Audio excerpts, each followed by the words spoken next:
C'est plutôt intéressant de tester un monument de la moto, hein. Eh ben, ça va être un peu contradictoire. Si je devais acheter une des deux, je sais pas si je la préfère pas au final.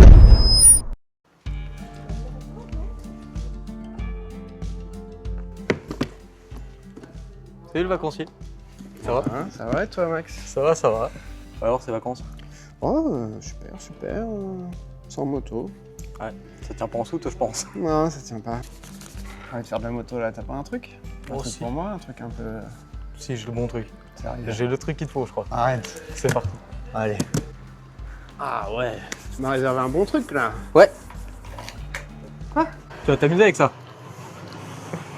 C'est parfait. Ça, c'est une moto d'homme. Ouais. 15 chevaux. Pur. 15 chevaux. Violente et brutale. Sauvage. Non, bah attends, allez, viens. Ça, t'en penses quoi? Ah, c'est déjà un peu mieux. Bah, la concurrente de ton dernier essai, finalement. Oh. SV7, Tracer 7. Du coup, ça me fera un vrai point de comparaison quoi. Elles ont tout, elles ont rien à voir. Elles ont plus rien à voir que tout, mais on pourra voir ça sur route.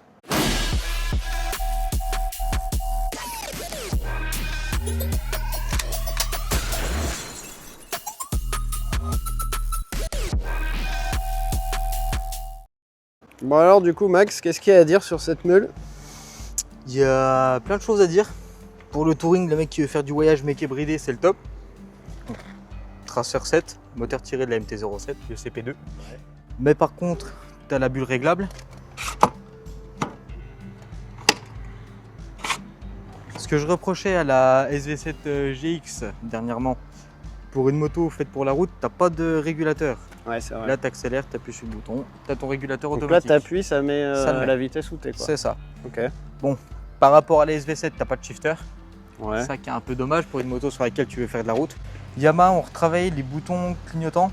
Alors, je trouve ça pas du tout intuitif. Mais par contre, tu appuies pour mettre, tu rappuies pour enlever. Ensuite, celle-ci, tu as la ligne complète à Krapovic. Ça, c'est cool. Donc développée par Accra pour la Tracer 7. Par contre, tu es aux normes Euro 5+. Ouais, donc ça fait pas un bruit de goggle quoi. Quand tu es dans les tours, tu as quand même une petite sonorité plus agréable que l'origine. De toute façon, c'est pas compliqué de faire mieux que de l'origine. Oui, c'est clair. Surtout aujourd'hui. C'est ça. Dans les grandes lignes, on a tout dit. Là, Ouais. si tu veux en savoir plus, le meilleur moyen, c'est de tester. Ça roule. J'aurais pas d'autre solution pour toi.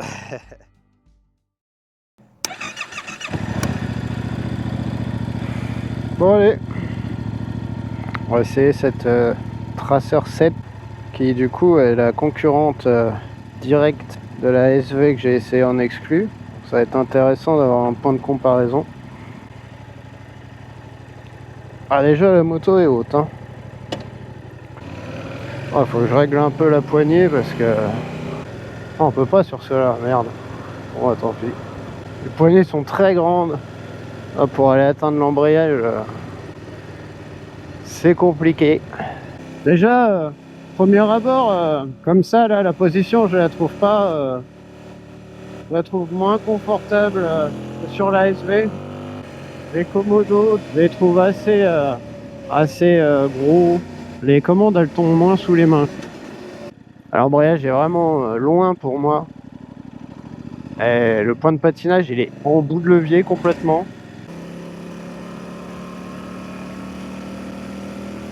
Après ces quelques kilomètres, là ce qui me vient tout de suite, c'est une moto qui est assez raide. Par contre elle est très maniable.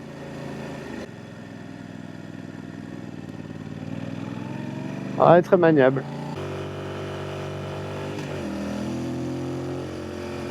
Ouais, sa suspension, son cadre, je la sens assez rigide.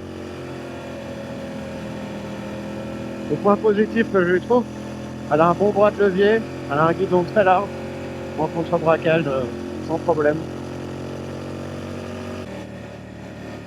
Et je n'ai pas mis mes bouchons d'oreille exprès, parce qu'il y a la ligne. En toute honnêteté, je l'entends pas énormément.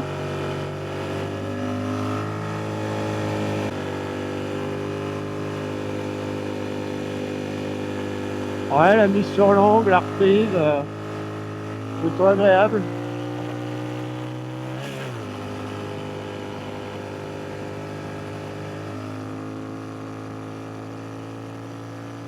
Le frein arrière, je la trouve pas très accessible. faut vraiment baisser la pointe du pied assez fort. Par contre, il marche. Comparé à la SV, il n'y a pas photo.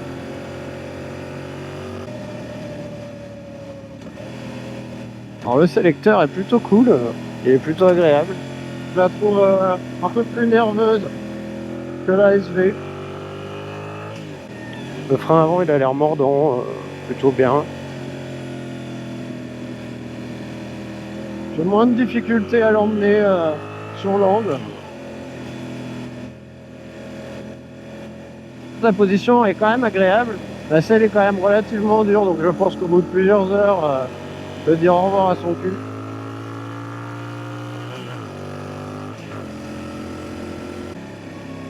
Alors un petit Dodan, je me demande bien ce que ça va donner.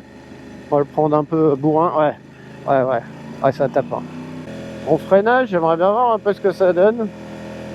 Là, je suis à 50, je vais enfoncer tout pour voir. Donc l'ABS arrière est vachement présent. C'est déclenché quasiment tout de suite.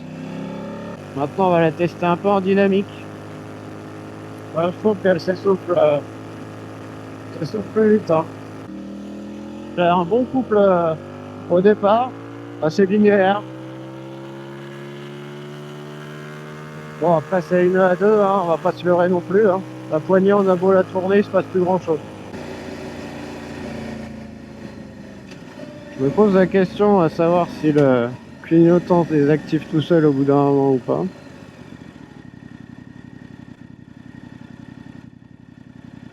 Eh ben ouais, c'est le cas. Donc ouais, c'est le cas, il s'est désactivé le clignotant. Ah, la béquille elle tombe bien sous le pied, ça c'est cool. Petit détail. Bon bah du coup Max, cette moto, c'était un essai sympa. Intéressant du coup pour comparer les deux, la SV et puis SV7 GX. Oui, tu as clairement le jour et la nuit en fait. Ce que j'ai relevé, c'est que la moto elle a un bon bras de levier. C'est très agréable. Elle s'emmène. C'est vrai qu'elle s'emmène bien. Elle a un bon équilibre, donc le poids se ressent pas tant que ça. La bulle réglable, alors, c'est cool. Mais pour le coup, j'ai trouvé que c'était légèrement gadget. L'écran TFT qui est grand, très lisible. Le frein arrière, j'ai trouvé vachement plus efficace que sur la SV pour le coup. Ouais. J'aime pas sa position parce que je le trouve bas. Et je suis obligé d'aller chercher avec la pointe de la botte, là j'aime pas trop. Mais il marche bien. J'ai trouvé l'ABS un peu intrusive, mais très vite. C'est souvent sur les freins arrière, on a deux. Hein. La suspension là-dessus, comme tu m'avais dit, et ça s'est avéré vrai, elle est assez raide. Un peu plus. Les amortisseurs un petit peu moins agréables que la SV, je trouve personnellement. Mais après, faut pas oublier que la moto est plus haute, donc quelqu'un de plus grand que nous, avec notre mètre 70, sera plus confortable quand même. Ouais, c'est possible. Une certitude. La bride à 2, je l'ai trouvée moins bien faite que sur la SV. Un point que j'ai trouvé vraiment pas terrible, mais ça c'est personnel. L'embrayage, il est très loin. Tu vois, j'aime bien la petite molette de réglage qu'il y a sur beaucoup Pour de le rapprocher motos. un peu. C'est quand même une moto qui est assez typée grand gabarit, enfin 1m80 je dirais. Là j'atteins ma limite, c'est-à-dire que je touche un peu milieu, bout de pied. Et Komodo, alors ça c'est très personnel, hein. Il y a des gens qui aimeront, il y a des gens qui n'aiment pas. Je les ai trouvés hyper bulky, hyper gros. Ouais, ils sont fat. Le clignotant, au début ça me perturbait un peu, mais finalement ça c'est pas si gênant que ça. Ouais. Écoute, le confort de la selle, je l'ai pas trouvé... Non mais Suze ont fait un truc de fou sur la selle d'origine. Là, clairement, on va essayer de comparer l'incomparable. Ouais. Pour une moto qui se veut un peu routière, c'est un peu léger. Mais bon, après moi j'ai le cul sensible, hein. Je suis un mec fragile des fesses. Moi. Après, donc pas de shifter. Bon, là ça m'a pas trop dérangé. Je dois avouer que j'ai trouvé quand même la boîte assez souple. Elle est très bien étagée. Je l'ai trouvé assez agréable à conduire. Je te parlais du calage. C'est le moteur de la MT-07. Je t'envoie essayer la MT-07. Tu me dis que c'est impopible que ce soit le même moteur. J'ai passé mon permis sur une MT et je serais curieux de voir comment. Puis là en plus c'est la boîte auto. Donc, ah, boîte auto. Ouais. Wow. Faut tester. Faut pas mourir con comme on dit. Bah, pourquoi pas alors à l'occasion. Et après, le prix du coup de cette moto comparé à la SV, si on fait le. On est à 10 000. Donc 10 000 balles tout net ou. Ouais, 999. Ouais, 9 999,9 quoi.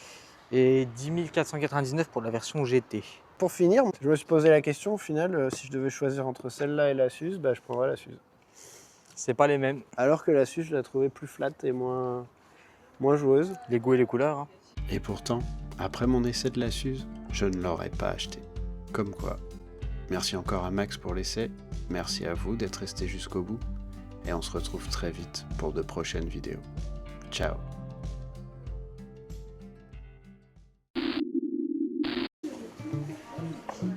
Tout emmerdier là. Oui, mais ça c'est pour les clients, ça. S'ils veulent l'utiliser, ils Moi je utilisent. suis un client. Bah utilise.